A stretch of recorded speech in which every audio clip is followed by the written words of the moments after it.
Alhamdulillahirobbilalamin. Bersyukur kita kepada Allah, berselawat kepada Rasulullah Muhammad SAW.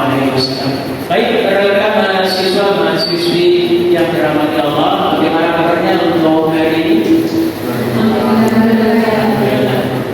Baik, karena ini kita berasal dari heterogen suku yang beragam. Ya, saya punya sedikit tips. Ya, karena di sini mandiri ada banyak. Berapa orang mandiri? Ya, anak-anak mandiri kan? Yang minyak ada minyak? Tidak ada, tapi kapan saya jadi bahasa sini. Aceh ada? Tidak ada. Ya, baik. Tidak apa-apa, saya juga nanti bahasanya. Kalau saya tanya pakai bahasa mandiri, apa kabarnya mandiri? Maka jawab Alhamdulillah JS. Nah, bilang kira-kira bisa. Baik. Yang pertama, apa kabar mandiri? Alhamdulillah JS. Kalau Minang, nanti kalau saya tanya pakai bahasa Minang, apa kabar? Maka jawabnya Alhamdulillah Raja mana? Nah, gitu ya, bisa? Bisa. Baik, maaf apa Minang? Alhamdulillah Raja mana? Aceh, ya? Ada orang Aceh ya? Saya sahabat semua suku ya. Kalau saya tanya nanti berapa, maka jawabnya Alhamdulillah Habib. Berapa Aceh?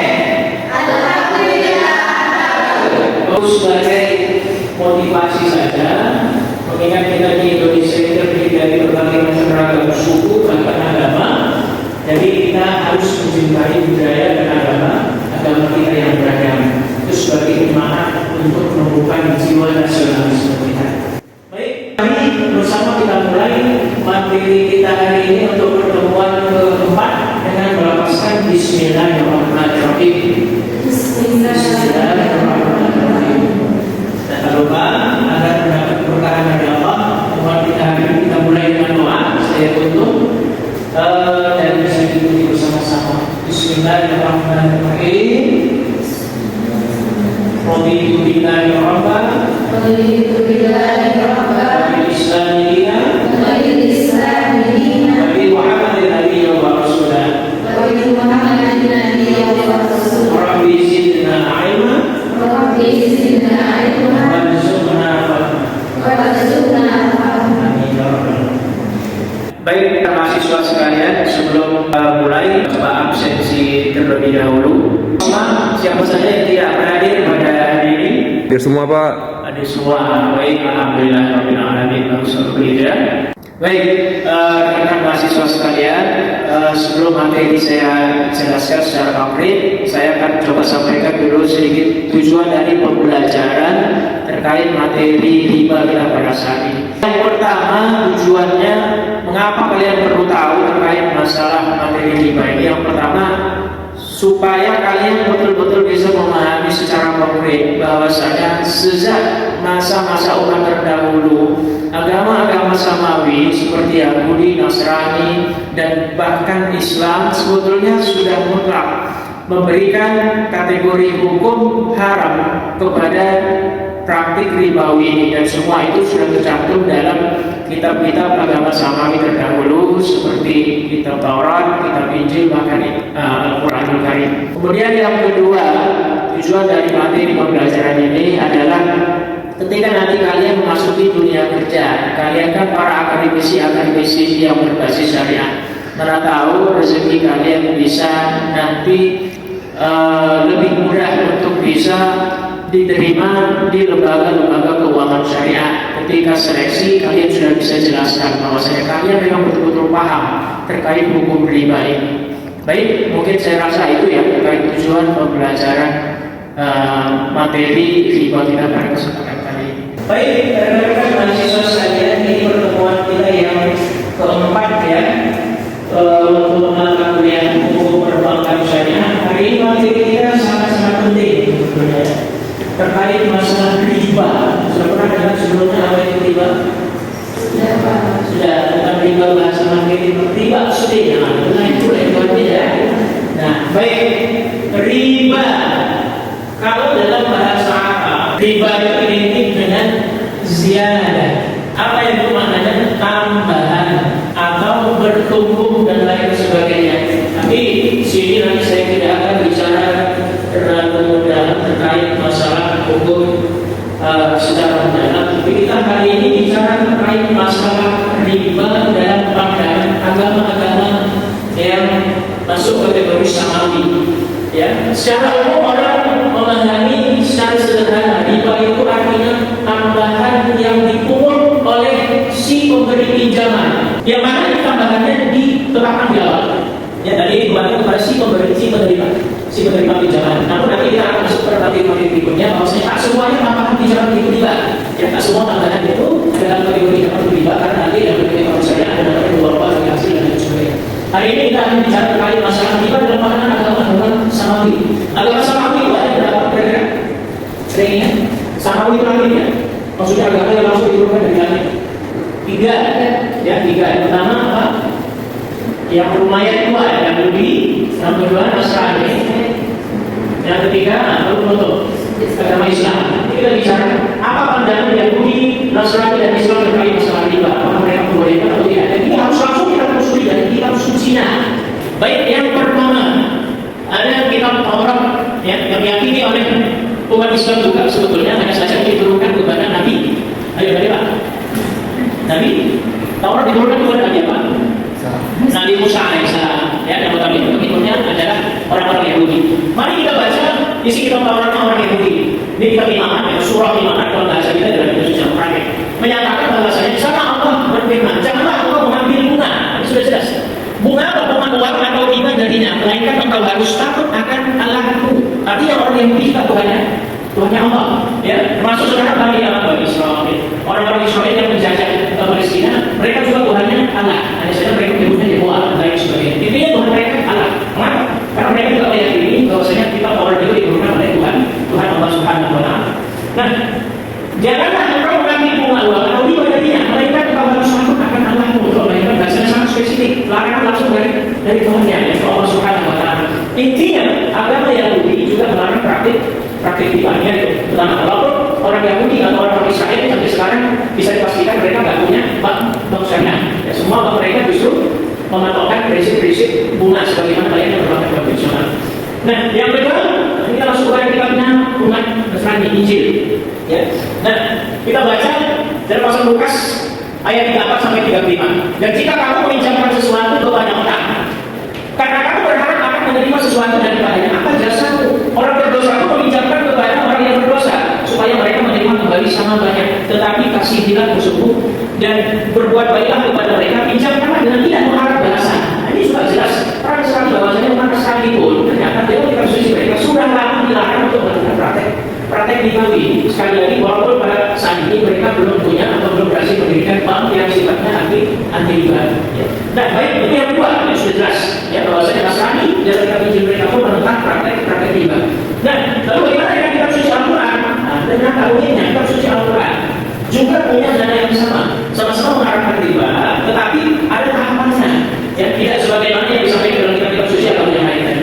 Tahap yang pertama bacaan larangan dulu, masih gambaran bahwasanya riba itu suatu hal yang berbahaya.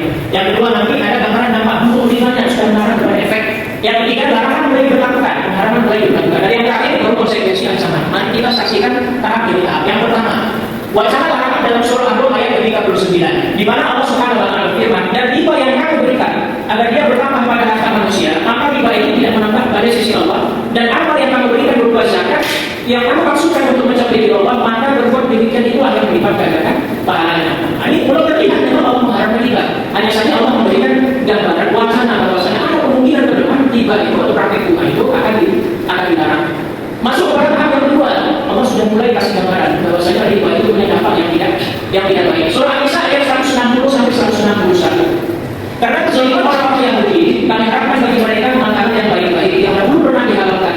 Dan karena mereka sering menghalangi orang lain dari jalan Allah, dan mereka menjalankan riba. Habis ini mungkinnya Allah mengajak kita mustalkia kembali. Seakan-akan Allah ingin mengatakan tuh, lihat orang-orang Yahudi dulu punya kitab namanya Taurat, sudah kami larang, tapi tetap mereka menjalankan riba. Akhirnya kami kasih mereka azab. Apa yang azab bagi mereka? Semua yang dahulu yang baik-baik boleh dikonsumsi, akhirnya diharamkan oleh Allah. Sehingga mereka pusing sendiri. Kenapa? Karena dilarang melakukan sesuatu yang buruk mereka kerjakan juga. Lalu sekali yang baik-baik itu haram, tiba-tiba mereka dalam dosa. Ini surah An-Nisa ayat 61. Tahap ketiga mulai tegas, ya, surah Al-Imran 130. Allah berfirman, "Hai orang-orang yang beriman, janganlah kamu memakan riba dan berlipat ganda.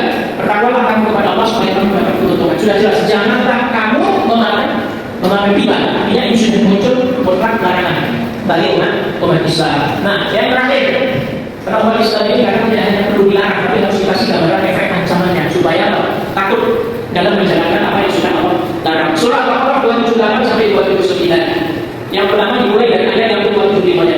Orang yang mengulangi mengambil riba, maka orang itu adalah penghuni neraka, mereka kekal di dalamnya. Ya. Artinya ini sudah jelas ancaman yang akan didapatkan oleh orang-orang yang melakukan praktik ribawi. Neraka adalah total selesai.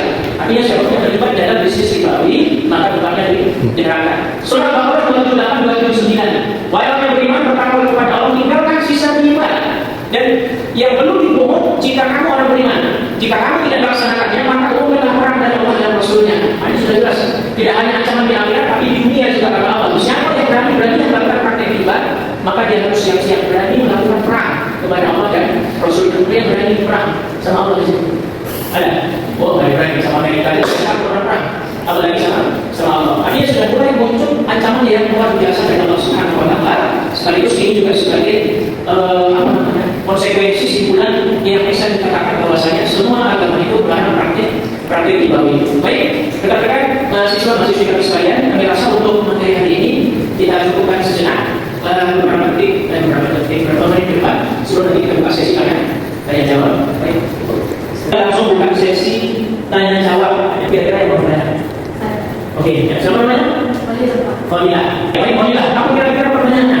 Pertanyaannya di sini Pak, mengapa dalam kitab agama lain riba itu diharamkan secara total, sedangkan di Islam itu secara total? Oke, jadi pertanyaannya cukup menarik. Mengapa dalam kitab-kitab suci agama lain riba itu kok langsung haram total dari Allah, sedangkan dalam kitab suci Al-Quran riba itu bertahap, diharamkan tahap 1, tahap 2 sampai tahap 4. Baik, rekan-rekan mahasiswa sekalian, kalau kita menurut dalam sejarah yang kita diskusikan tadi, ternyata di sinilah hikmahnya mengapa Allah haramkan secara bertahap. Jawabannya karena Allah tahu riba itu sudah menjadi tradisi yang lama. Sulit sekali untuk menghilangkan tradisi secara instan. Ya, sama seperti praktek minum minuman keras koman juga sama. Allah haramkan secara bertahap, tidak secara instan. Supaya apa? Supaya manusia itu bisa merenung dan berpikir bahwasanya riba itu diharamkan bukan hanya semata-mata karena Allah tidak suka, tapi karena ada efek buruk yang akan ditimbulkan di sana. Sehingga manusia itu bisa berpikir kembali, oh ternyata riba itu efeknya tidak bagus, menzalimi orang dan lain sebagainya. Sehingga muncul pada akhirnya Allah menyimpulkan bahwasanya riba itu harus secara mutlak, bahkan konsekuensinya pun bisa dikatakan bagi siapa yang berani membantah. Baik, saya rasa itu kira-kira tidak ada pertanyaan. Bagus kalau tidak ada. Kalau misalnya nanti ada yang mau bertanya lagi, bisa kita buka sesi berikutnya atau kita buka sesi diskusi di luar forum. Baik, sebagai penutup, ini kesimpulannya ya, bahwasanya Allah Subhanahu wa Ta'ala menurunkan kitab suci dari masing-masing agama samawi untuk mempertegas kembali, ya, apalagi Islam sebagai agama terakhir mengharapkan praktik ribawi itu untuk mempertegas kembali bahwasanya ternyata itu sudah lama dilarang oleh Allah Subhanahu wa Ta'ala. Tujuannya tak lain tak bukan sebagai pengingat untuk semua manusia bahwasanya riba itu wajib ditinggalkan karena bertentangan dengan nilai-nilai kemanusiaan. Baik, sebagai penutup materi kita hari ini, ini ancaman yang terakhir yang Rasulullah Muhammad SAW sampaikan dalam hadis riwayat Al-Hakim nomor 2259. Allah Subhanahu wa Ta'ala berfirman, Rasulullah SAW bersabda, riba itu ada 73 pintu, dan yang paling ringan dosa riba itu kata Rasul adalah seperti menzinai ibu kandung sendiri. Ngeri kan? Iya, ngeri. Dosa riba itu ngeri banget. Dosa riba itu ngeri banget. Jadi bagi orang-orang yang berani luar biasa tetap melakukan praktik riba, kata Rasul, inilah konsekuensinya. Dosanya sama seperti yang berzina dengan ibu kandungnya sendiri. Baik, oke, terima kasih kepada mahasiswa sekalian.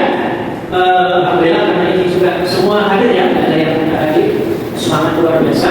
Mudah-mudahan Allah Subhanahu wa Ta'ala berkahi pertemuan kita hari ini dan pertemuan berikutnya nanti. Kami mohon maaf atas segala kekurangan. Kalau kepada Allah yang Maha Agung, kita sudahi. Assalamualaikum warahmatullahi wabarakatuh.